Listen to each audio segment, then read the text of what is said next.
ಶಿರಾ ಮಧುಗಿರಿ ಚಿಕ್ಕಬಳ್ಳಾಪುರಕ್ಕೆ ಹೆದ್ದಾರಿ ನಿರ್ಮಾಣ.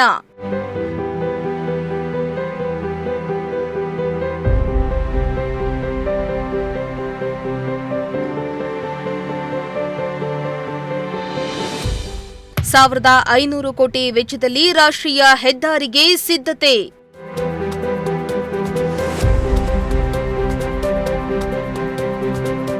ಸುಮಾರು ₹1,500 ಕೋಟಿ ವೆಚ್ಚದಲ್ಲಿ ಶಿರಾ ಮಧುಗಿರಿ ಚಿಕ್ಕಬಳ್ಳಾಪುರ ಮೂಲಕ ರಾಷ್ಟ್ರೀಯ ಹೆದ್ದಾರಿ ರಸ್ತೆ ಅಭಿವೃದ್ಧಿ ಕಾಮಗಾರಿ ಕೈಗೆತ್ತಿಕೊಳ್ಳಲಾಗ್ತಾ ಇದೆ ಎಂದು ಕೇಂದ್ರ ಜಲಶಕ್ತಿ ಮತ್ತು ರೈಲ್ವೆ ಖಾತೆ ರಾಜ್ಯ ಸಚಿವ ವಿ ಸೋಮಣ್ಣ ಮಧುಗಿರಿಯಲ್ಲಿ ತಿಳಿಸಿದರು.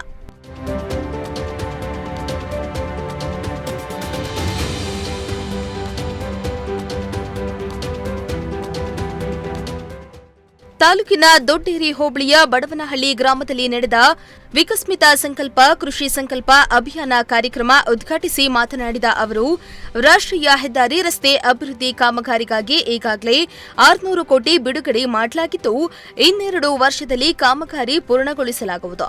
ಇದರಿಂದ ಈ ಭಾಗದ ಭೂಮಿಗೆ ಬಂಗಾರದ ಬೆಲೆ ಬರಲಿದ್ದು, ಈ ಭಾಗವು ಆರ್ಥಿಕವಾಗಿ ಅಭಿವೃದ್ಧಿ ಹೊಂದಲಿದೆ ಎಂದಿದ್ದಾರೆ.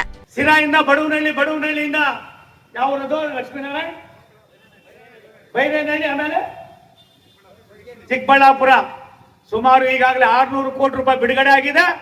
ಇನ್ನೂ ₹600 ಕೋಟಿ ಬೇಕು. 1,500 ಕೋಟಿ ಖರ್ಚು ಮಾಡಿ ಇನ್ನು 2 ವರ್ಷದಲ್ಲಿ ನಿಮ್ಮಲ್ಲಿ ನ್ಯಾಷನಲ್ ಹೈವೇ ಬರ್ತಾ ಇದೆ. ಇಲ್ಲಿಗೆ ನಿಮ್ಮ ಬಡವನಹಳ್ಳಿ ಪದೇ ವಿಜಯ್ ಕುಮಾರ, ನೀನು ಬಡವರು ಅಂತ್ಯಾ?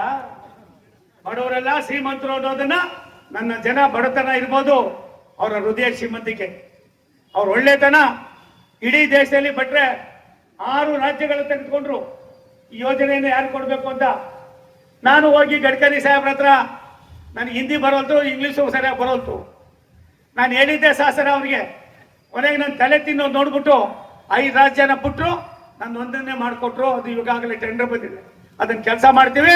ರೈತರಿಗೂ ಕೂಡ ಪರಿಹಾರವಾಗಿ ನಾವೇ ದುಡ್ಡು ಕೊಡ್ತೀವಿ. ಇದಕ್ಕೆ ರಾಜ್ಯ ಸರ್ಕಾರದ ₹1 ಇಲ್ಲ. ಹಾಗಾಗಿ ಇದಕ್ಕೋಸ್ಕರ 44 ಕೋಟಿ ಹೇಗೆ ಕೊಟ್ಟಿದ್ದೀವಿ ರಮೇಶ್ ಅಣ್ಣ, ನನಗೆ ಮಾಹಿತಿ ಬೇಕು. ಮಟ್ಟು ಮತ್ತು ಆರೋಗ್ಯ ಅಭಿಯಾನ ಯೋಜನೆ ಹೇಳಿದ್ರಿ. ಕೃಷಿ ವಿಕಾಸ ಯೋಜನೆ, ಸಾವಯವ ಕೃಷಿ, ಆ ಯೋಜನೆಗೆ ಪ್ರದೇಶ ಆಯ್ಕೆ ಮಾಡಿರ್ತಕ್ಕಂಥದಕ್ಕೆ ರೈತರನ್ನ ಗುಂಪು ಸೇರಿಸಿ ಅವರ ಮನವರಿಕೆಯನ್ನ ಮಾಡಿ ಅದನ್ನು ಮಾಡೋದಕ್ಕೋಸ್ಕರವಾಗಿ 10 ವರ್ಷದಲ್ಲಿ ₹4 ಕೋಟಿ ಕೊಟ್ಟಿದ್ದೀವಿ. ಬಡವರಿಗೆ ಸವಲತ್ತು ತಲುಪಿಸಬೇಕು ಎಂದು ಪ್ರಧಾನಿ ನರೇಂದ್ರ ಮೋದಿರವರು ನಮಗೆ ಸೂಚಿಸಿದ್ದು, ಕೇಂದ್ರದ ಸವಲತ್ತುಗಳ ಬಗ್ಗೆ ಜನತೆಗೆ ಮಾಹಿತಿಯನ್ನ ನೀಡಬೇಕು. ಅಧಿಕಾರಿಗಳು ಹಳ್ಳಿಗಳಿಗೆ ಭೇಟಿಯನ್ನ ನೀಡಿ ರೈತರ ಮತ್ತು ಗ್ರಾಮಸ್ಥರ ಸಮಸ್ಯೆ ಆಲಿಸಬೇಕು ಎಂದು ಅಧಿಕಾರಿಗಳಿಗೆ ಸೂಚನೆಯನ್ನ ನೀಡಿದ್ರು. ರಾಷ್ಟ್ರದ ಪ್ರಧಾನಮಂತ್ರಿಗಳಿಗೆ ಸಾಮಾನ್ಯ ಜನರ ಜೀವನದ ಬಗ್ಗೆ ಎಷ್ಟು ಮಟ್ಟಿಗೆ ಅವರಿಗೆ ದೂರದೃಷ್ಟಿಯ ಚಿಂತನೆ ಇದೆ. ನಮ್ಮ ರೈತರು ಒಂದೇ ಯಾವನಾರು ಟೊಮೊಟೊ ಹಾಕಿ ಒಂದ್ 2 ಲಕ್ಷ ಬತ್ತು ಅಂದ್ರೆ ಇಡೀ ಊರೆಲ್ಲ ಬರೀ ಟೊಮೊಟೊ ಹಾಕ್ಬಿಡ್ತಾರೆ. ಬೆಲೆ ಎಲ್ಲ ಬಿದ್ದೋಯ್ತು ಅಂದ್ರೆ ತಂದು ರೋಡಿಗೆ ಸುರಿದು ಬಾಯಿ ಬಂದು ಬೈದು ಒಂದಷ್ಟು ಆಡಿ ಎಲ್ಲ ಮಾಡಿ ನೂರ್ಗೆ ಹೋಗ್ತಾರೆ. ಅದಕ್ಕೋಸ್ಕರವಾಗಿ ತಮ್ಮಲ್ಲಿ ಮನವಿ ಮಾಡ್ತೀನಿ, ರೈತ ಇದ್ರೆ ದೇಶ ಇರ್ತದೆ. ರೈತ ಅನ್ನದಾತ ಇಲ್ಲ ಅಂದ್ರೆ ಯಾವ ದೇಶನೂ ಕೂಡ ಬದುಕಕ್ಕಾಗೋದಿಲ್ಲ. ಮಧುಗಿರಿ ತಾಲೂಕು ನೀರಾವರಿಯಲ್ಲಿ ಇನ್ನೂ ಕೂಡ ಆದ್ಯತೆ ಬೇಕಾಗಿದೆ. ಈಗಾಗಲೇ ನಾವು ಸನ್ಮಾನ್ಯ ಗೃಹ ಮಂತ್ರಿಗಳು ಇವತ್ತು ಬೆಳಿಗ್ಗೆ ನನ್ನ ಜೊತೆಯಲ್ಲಿ ಇದ್ವಿ. ರಾಜಕಾರಣ ಚುನಾವಣೆ ಬಂದಾಗ ಮಾಡೋಣ, ಆ 1 ತಿಂಗಳು ರಾಜಕೀಯದಲ್ಲಿ ತೊಡಗಿಸ್ಕೊಳ್ಳೋಣ, ಇನ್ನು 59 ತಿಂಗಳು ನಾವು ಅಭಿವೃದ್ಧಿಯತ್ತ ಗಮನ ಹರಿಸೋಣ ಅನ್ನೋ ದೃಷ್ಟಿಯಿಂದ ನಿಮ್ಮಲ್ಲಿ ಮನವಿ ಮಾಡ್ತೀನಿ.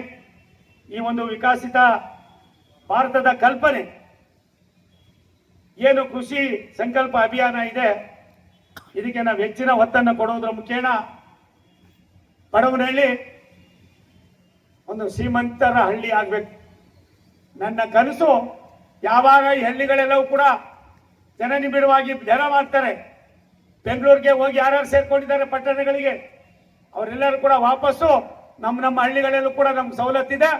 ನಮ್ಮ ಹಳ್ಳಿಯಲ್ಲೂ ಕೂಡ ನಾವು ಬದುಕೋದು. ಅದಕ್ಕೆ ಬೇಕಾಗಿರ್ತಕ್ಕಂಥ ಆರೋಗ್ಯ, ಕುಡಿಯೋ ನೀರು, ರಸ್ತೆ, ಬೇಕಾದ ಸವಲತ್ತುಗಳನ್ನು ಕೂಡ ಭಾರತ ಸರ್ಕಾರ ಕೊಡ್ತದೆ ಅನ್ನೋದನ್ನ ಬಂದಾಗ, ನಂಬಿಕೆ ಬಂದಾಗ ಅದು ಆಗ್ತದೆ ಅನ್ನೋದಕ್ಕೆ ಮೊನ್ನೆ ನಾನು ಜಮ್ಮು ಕಾಶ್ಮೀರಕ್ಕೆ ಹೋಗಿದ್ದೆ. ತಾವು ನೋಡಿರ್ಬೇಕು, ಮೊನ್ನೆ ಪ್ರಧಾನಿಗಳು 48,000 ಕೋಟಿ ರೂಪಾಯಿನ ನಾವು ಮಾತಾಡ್ತಾ ಇರ್ತೀವಿ. ಕನ್ಯಾಕುಮಾರಿಯಿಂದ ಕಾಶ್ಮೀರದವರೆಗೆ ರೈಲು ಹೋಗ್ತದೆ ಅಂತ. ಆ ಕನ್ಯಾಕುಮಾರಿಯಿಂದ ಕಾಶ್ಮೀರದವರೆಗೆ ರೈಲನ್ನ ಓಡಿಸೋದಕ್ಕೆ ರಾಷ್ಟ್ರದ ಪ್ರಧಾನಮಂತ್ರಿಗಳು ಕೊಟ್ಟಂತ ಒಂದು ಆದ್ಯತೆ ಪ್ರಾಯಶಃ ನೀವೆಲ್ಲರೂ ಕೂಡ ಕಂಡಿದ್ದೀರಿ. ವಿಕಸಿತ ಭಾರತದಲ್ಲಿ ಯಾವ್ಯಾವ ಮಾಡ್ಕೊಳ್ಳೋಣ ಅಂತ ಇವ್ರು ಮಾಡೋ ಕಾರ್ಯಕ್ರಮ ಯಾವತ್ತು ಅಂದ್ರೆ ಸೋಮವಾರ, ಮಂಗಳವಾರ, ಬುಧವಾರ, ಗುರುವಾರ. ಯಾಕ್ರೆ ಅಂದ್ರೆ ಆ ಸೋಮಣ್ಣ ಬರ್ತಾನೆ, ಎಲ್ಲ ಮಾಹಿತಿ ತರ್ತಾನೆ, ಕಷ್ಟ ಆಯ್ತದೆ. ಅವ್ರು ಇಲ್ಲದೆ ಹೋದಾಗ ಮಾಡ್ಕೊಡೋಣ. ಇನ್ಮೇಲೆ ಆ ಕೆಲಸ ಮಾಡಬೇಡ. ಶುಕ್ರವಾರ, ಶನಿವಾರ ರಜಾ ದಿನ ಏನಲ್ಲ. ರಮೇಶ್ ಅವರೇ, ಯಾವುದೋ ಜನ್ಮದ ಪುಣ್ಯ ನೀವು ಇವತ್ತು ಜಾಯಿಂಟ್ ಡೈರೆಕ್ಟು ಆಗ್ತೀರಿ. ನಿನ್ ಜೊತೆಲಿದ್ದವನು ಪೊಲೀಸ್ ಕಾನ್ಸ್ಟೇಬಲ್ ಆಗೋನು, ಇನ್ನೊಬ್ಬ ಇನ್ನೇನೋ ಒಂದು ಸಣ್ಣ ಕೆಲಸದಲ್ಲಿ ಇರ್ತಾನೆ. ನಾವು ನಿನ್ಕಿನ್ನ ದೊಡ್ಡ ಕೆಲಸದಲ್ಲಿ ಇರೋರು ನೋಡಕ್ ಹೋಗ್ಬೇಡಿ. ನನ್ನ ಜೊತೆಲಿ ಮೇಕೆ ಮೇಯಿಸ್ತಾ ಇದ್ದವನು ಇವತ್ತು IAS ಆಫೀಸರ್ ಆಗವನೆ. ನಾನು ಅವ್ನು ನೋಡೋದಿಲ್ಲ. ನನ್ಕಿನ್ನ ಕೆಳ ಹಂತದಲ್ಲಿ ಇರ್ತಕ್ಕಂಥ ಅಧಿಕಾರಿಗೆ ಯಾಕೆ ನೋಡ್ತೀನಿ ಅಂದ್ರೆ ಹಳ್ಳಿಗಾಡಿನ ಜೀವನ ಒಂದು ರೀತಿ. ಈ ಕಾರ್ಯಕ್ರಮದಲ್ಲಿ ಕೃಷಿ ಮತ್ತು ಸಂಶೋಧನಾ ಇಲಾಖೆಯ ಹಿರಿಯ ಅಧಿಕಾರಿ ರಾಘವೇಂದ್ರ ಭಟ್, ಉಪ ವಿಭಾಗಾಧಿಕಾರಿ ಗೊಟ್ಟೂರು ಶಿವಪ್ಪ, ಮುಖಂಡ LC ನಾಗರಾಜು, ಬಡವನಹಳ್ಳಿ ಗ್ರಾಮ ಪಂಚಾಯಿತಿ ಅಧ್ಯಕ್ಷೆ ಭಾನುಪ್ರಿಯಾ, ತಾಲೂಕು ಬಿಜೆಪಿ ಅಧ್ಯಕ್ಷ ಹನುಮಂತಾರೆಡ್ಡಿ, ಜಿಲ್ಲಾ ಪಂಚಾಯಿತಿ ಮಾಜಿ ಅಧ್ಯಕ್ಷ YH ಹುಚ್ಚಯ್ಯ, ಜಿಲ್ಲಾ ಬಿಜೆಪಿ ಮಾಜಿ ಅಧ್ಯಕ್ಷ ಶಿವಪ್ರಸಾದ್, ತಾಲೂಕು ಪಂಚಾಯಿತಿ ಇಒ ಲಕ್ಷ್ಮಣ್ ಹಾಜರಿದ್ದರು.